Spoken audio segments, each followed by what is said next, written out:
Welcome to PP academy. English grammar की इस class में आज हम एक्टिव पैसिव के स्पेशल केसेस करेंगे।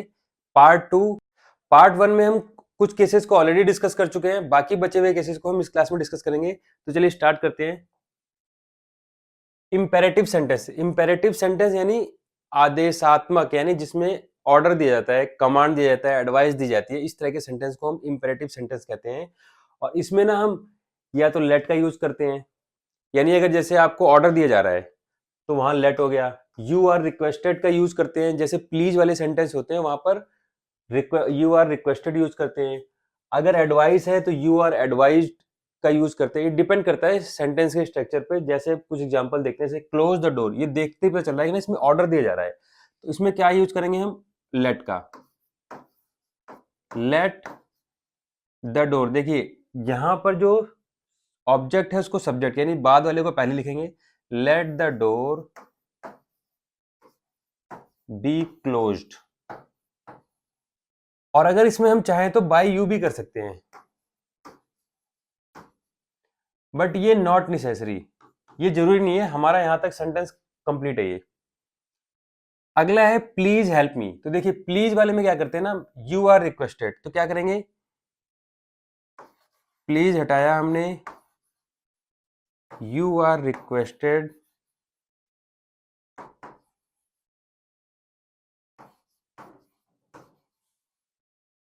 To help me. किस तरह के सेंटेंस में हम, क्योंकि इंपेरेटिव सेंटेंस ना कई तरह के होते हैं, ये सारे इंपेरेटिव है, तो किस तरह के नेगेटिव भी हो सकते हैं, इंटेरोगेटिव भी हो सकते हैं इंपेरेटिव सेंटेंस। तो किस तरह के सेंटेंस में कौन कौन सा स्ट्रक्चर फॉलो होगा, देखिए। टाइप ऑफ इंपेरेटिव सेंटेंस क्या क्या हो सकता है? कमांड हो सकती है, नेगेटिव कमांड हो सकती है, रिक्वेस्ट हो सकता है, एडवाइस हो सकता है, वार्निंग हो सकता है। ये इंपेरेटिव सेंटेंस के टाइप हैं। पैसिव में क्या क्या रूल करेंगे, देखिए अगर कमांड वाला है तो हम लेट का यूज करेंगे। नेगेटिव कमांड यानी कमांड में है तो लेट का यूज होगा। रिक्वेस्ट में you are requested to. Advice में यू आर एडवाइस टू। देखो ये तो आप देख के पहचान सकते हैं। रिक्वेस्ट है यानी जहां अगर प्लीज आ रहा है, जब ये प्लीज वर्ड आता है ना, तो यानी वो रिक्वेस्टेड है। एडवाइस में एडवाइस लिखी होती है लगभग। वार्निंग में यू आर वार्न टू, अगर ये वार्निंग पहचान लिया हमने तो ये वार्न टू, एडवाइस टू, इनके बाद टू लगाना नहीं भूलना है आपको, क्योंकि एडवाइस के साथ टू कैरी होता है। Warn to. इसी चीज को देखिए आप इसका विद एग्जांपल देख सकते हैं। आदेश दरवाजा खोला जाए, तो यानी लग रहा है कि आपको ऑर्डर है ये। समय बर्बाद ना करें, कृपया मदद करें, यानी प्लीज आ रहा है यहाँ पर। नियमों का पालन करें, ओबे द रूल्स, यानी कि you are advise to obey the rules. जोर से बात ना करें, यहां भी देखिए वार्निंग है ये, तो वार्निंग में भी यू आर वार्नड का यूज करते हैं हम। और बेस वर्ब का यूज करते हैं, ये यहां पर थोड़ा ध्यान देने वाली बात है। Base verb, base verb, base verb, यानी सिर्फ लेट वाले केस में हम थर्ड फॉर्म यूज करेंगे। बाकी रिक्वेस्ट, एडवाइस और वार्निंग, इन तीनों केस में हम बेस वर्ब यूज करते हैं। और यही गड़बड़ होती है एग्जाम में, क्योंकि इस तरह के सेंटेंसों में हम V3 का यूज नहीं करते। V3 का यूज हमें नहीं करना है। इन सब के एक एक एग्जाम्पल देखते हैं, तब थोड़ा सा अच्छे समझ में आएगा। देखिए कमांड वाला, जैसे हमने तो ये एग्जाम्पल कर लिया, let the open the door वाला, तो उसमें लेट का यूज करेंगे। नेगेटिव कमांड वाला इसको हम करते हैं, जैसे नेगेटिव कमांड में डू नॉट वेस्ट टाइम,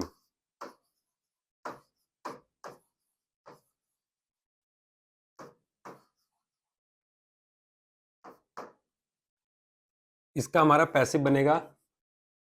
देखिए लेट नेगेटिव कमांड है तो लेट, ये जो ऑब्जेक्ट था उसको सब्जेक्ट बनाएंगे। लेट टाइम नॉट बी, देखिए ये नॉट बी वाली फॉर्म यहां लगाएंगे हम, नॉट बी वेस्टेड, यानी V3। तो ये किसका एग्जांपल था? नेगेटिव कमांड का। नेक्स्ट हम देखते हैं अब। देखिए रिक्वेस्ट वाला करते हैं यहां पर। रिक्वेस्ट यानी कि जिसमें प्लीज वर्ड आता है, जैसे please help the poor.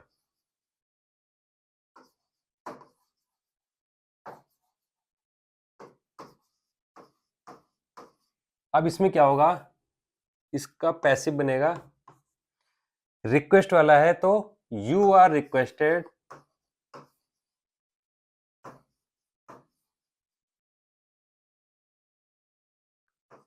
To, ये टू नहीं बोलना आपको। तो ये तो आपको याद रखना है कि जब रिक्वेस्ट वाला आएगा तो यू आर रिक्वेस्टेड टू, अब आएगा देखिए बेस फॉर्म आएगी, you are requested to help the poor, यानी कि हेल्प्ड नहीं हुआ, यहाँ पर हेल्प ही आएगा यहाँ पर। ये स्पेशल केसेस हैं, आपको ध्यान रखना है। तो रिक्वेस्ट वाले में आपको क्या करना है, यू आर रिक्वेस्टेड टू और फिर बेस फॉर्म आएगी। अगला देखते हैं, जैसे नियमों का पालन करें, यानी एक्टिव सेंटेंस हो गया हमारा follow the rules.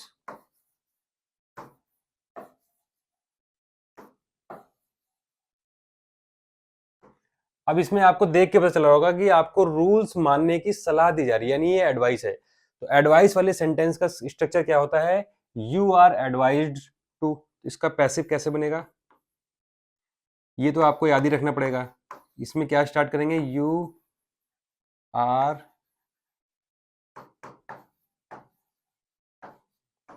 Advise to. अब इसमें बेस फॉर्म आएगी, ये ध्यान रखने वाली बात है, you are advise to follow the rules. इसमें हमने आगे पीछे कुछ नहीं किया, you are advise to follow the rules simply. अगला एक वार्निंग का भी देखते हैं, जोर से बात ना करें। एक्टिव होगा इसका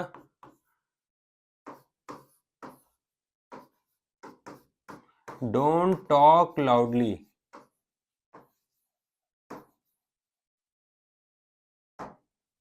इसका पैसिव होगा यू आर वार्न्ड टू। ये तो फिक्स है ना हमारा, तो इसमें याद रखने की ऐसा कुछ जरूरत नहीं है। ये यू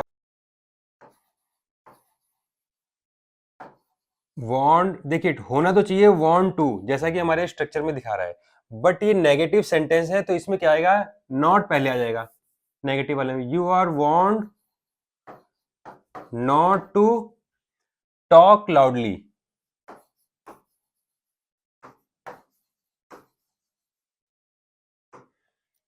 ये चीज बेस फॉर्म में ही आएगी, जैसा है बेस फॉर्म का मतलब जो जैसा है वैसा ही आ जाएगा। ये बेस फॉर्म, वर्ब की फर्स्ट फॉर्म को भी बेस फॉर्म कहते हैं। तो ये वार्निंग वाले सेंटेंस को आप इस तरह से यूज करेंगे, you are warn not to talk. अगर ये नेगेटिव है तो नॉट टू टॉक लाउडली।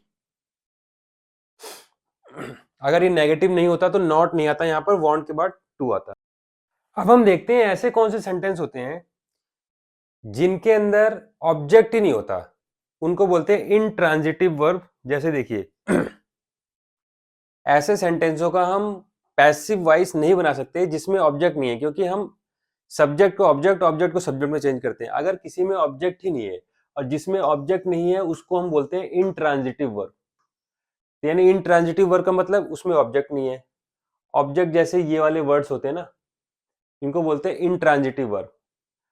इसको हम चेंज नहीं कर सकते पैसिव में, और अगर जबरदस्ती करेंगे तो देखिए कैसे लगेगा, ही स्लीप्स पीसफुली, वह शांति से सोता है। तो अगर हम इसको जबरदस्ती चेंज करेंगे तो देखिए क्या आएगा,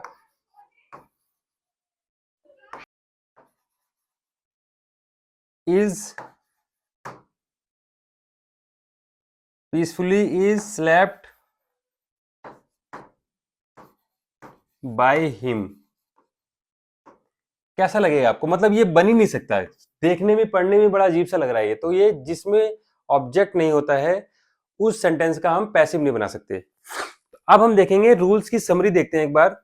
अब तक हमने जो जो पढ़ा है कि क्या क्या रूल्स होते हैं, देखिए सिंपल प्रेजेंट टेंस के हिसाब से इसको डिवाइड कर रखा है। सिंपल प्रेजेंट है तो देखिए यहां पर हमें ये ध्यान रखना है, अगर सिंपल प्रेजेंट है तो क्या आता है, यहां पर इज आता है।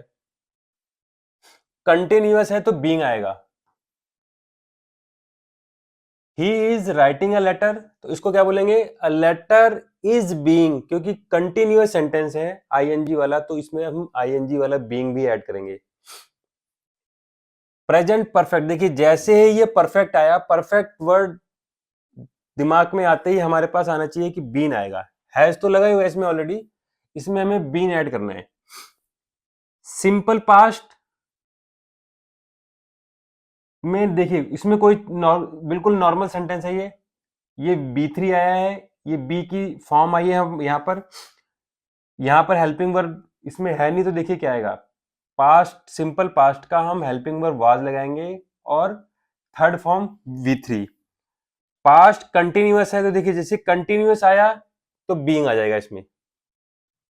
यही चीज इंपॉर्टेंट है, आपको अगर एक बार टेंस पहचान लिया तो सिंपल में हम हेल्पिंग वर्ब लगाना है, प्रेजेंट में सॉरी परफेक्ट में हम बीन लगाएंगे, और वो कंटिन्यूअस सेंटेंस है, किसी का भी कंटिन्यूअस है तो उसमें बीइंग आएगा।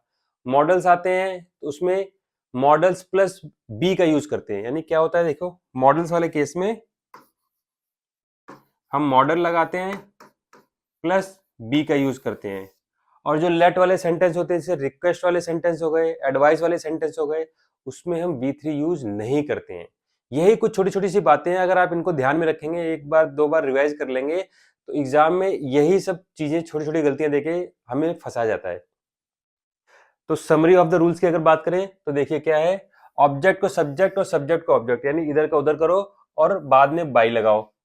टेंस को पहचानो, क्योंकि टेंस के हिसाब से ही चेंज होना है, बीइंग आएगा, बीन आएगा, वॉज वर आएगा, ये सब कैसे चेंज होगा ये हमें टेंस पहचानना पड़ेगा, और उसके अनुसार बी की फॉर्म लगानी है हमें।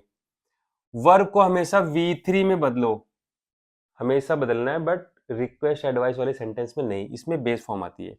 बाय का प्रयोग करो अगर जरूरी हो, मतलब और जैसा कि हमने डिस्कस किया था कि कई सेंटेंसों में डूअर इंपॉर्टेंट नहीं होता है कि काम किसने किया, जैसे कि the satellite was launch successfully, किसने लॉन्च किया ये हमारे लिए इंपॉर्टेंट नहीं है। तो अगर हम लिख भी देंगे तो गलत तो नहीं है, बट जनरली नहीं लिखी जाती ऐसी चीजें को।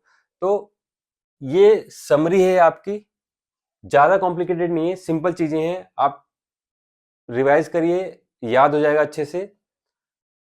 तो ये हमारे खत्म होते हैं एक्टिव पैसिव के सारे rules with all types. Next video में हम एग्जाम में आए हुए क्वेश्चंस डिस्कस करेंगे। तो थैंक्स फॉर वॉचिंग।